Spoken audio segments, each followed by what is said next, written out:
Hey, welcome back to Virginia This Morning. April, if you didn't know, is National Foot Health Awareness Month. With warmer weather coming, there comes a change in footwear, and so many people are getting outdoors, as they should. Dr. Mitchell Waskin joins us this morning with some tips to help keep your feet healthy during spring and summer, and really throughout the entire year. And we welcome him back to Virginia This Morning. Doctor, it's great to see you, my friend. Hey, thanks for coming in. Doc, a lot of people, they're concerned with head colds and maybe their sinuses and allergies, but maybe it's something below the ankles we don't really pay much attention to. We really don't pay a whole lot of attention to it yet. When you look at the numbers, it's amazing. 80% of people in their lifetime end up having a foot problem, and 50% of people have foot problems that actually interferes with their ability to work, to do exercising, and even oftentimes just walking causes some of those problems. So you would think we'd pay more attention to a lot of these foot problems. And a lot of these problems are relatively simple to take care of. Doctor, what are some of the most popular, if you will, the problems that we're facing? You said 80% of people. I oftentimes divide foot problems into three categories: traumatic, medical, and functional. Traumatic's easy. A bus runs over your foot, you know what the problem is. That's traumatic. Medical problem, diabetes, poor circulation that can affect the foot. But the great majority of the problems that we see are actually in this functional category. Things like bunions, which is the kind of a bump on a big toe joint that occurs, or hammer toes, where your toes bend up. You hear about heel spurs or pinched nerves in your foot. All of these things are due to improper functioning of your foot and are oftentimes easily fixed. Sometimes it's surgical, but oftentimes it's doing something like a simple shoe insert. Doctor, a lot of these problems that we experience, 80% of the population at some point during their life having a foot problem, are they preventable? Oftentimes they are. If a lot of these problems are actually inherited. One more thing you can blame on mom and dad.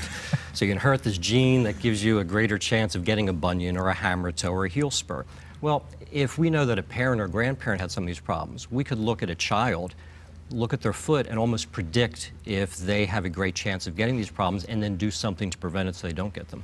All right, how about now that the warmer temps are here, you heard Nikki D talk about it, approaching 80 degrees, a lot of people wearing flip-flops. When is the best time to wear flip-flops? Because it's really popular for both men and women these days.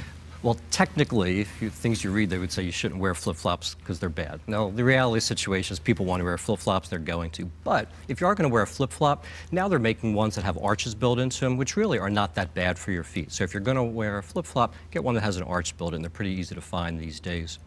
And talk about when you're, especially around the pool area, why do we need to wear those flip-flops then? It's good, one, just so you don't injure your foot, and that's especially important if you're someone that has diabetes or maybe poor circulation, where an injury can be fairly devastating. But even beyond that, you want to wear it so to avoid picking up fungal infections or secondary bacterial infections. It's more prevalent if you're walking barefoot. And some people don't wear flip-flops at all. They walk around barefoot, but that actually exposes us to some issues as well. It does. Again, increase the chance of having an injury to your foot, increase the chance of picking up fungal or viral infections or even bacterial infections. And what about sunburn as well? You know, we all think about getting that lotion on our face and on our body, and then half the time we forget about putting on our feet. You got to get on your feet too, because it's an area that oftentimes gets burnt, and it can lead to all the same problems, skin cancers, as other parts of your body. Doc, it is so painful when you burn the tops of those feet. That's for sure. Is. You can't put anything on. How about getting the right shoe to fit really throughout the year? It's important.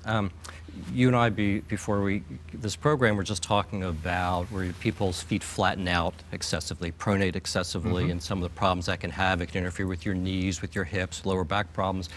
We're talking about a story that I had a long-distance runner who came in for a pinched nerve problem, and during the history, she was telling me about the shoulder problem she had that no one could figure out what the problem was. To make a long story short, we made her custom shoe inserts for the nerve problem, and her shoulder problem went away.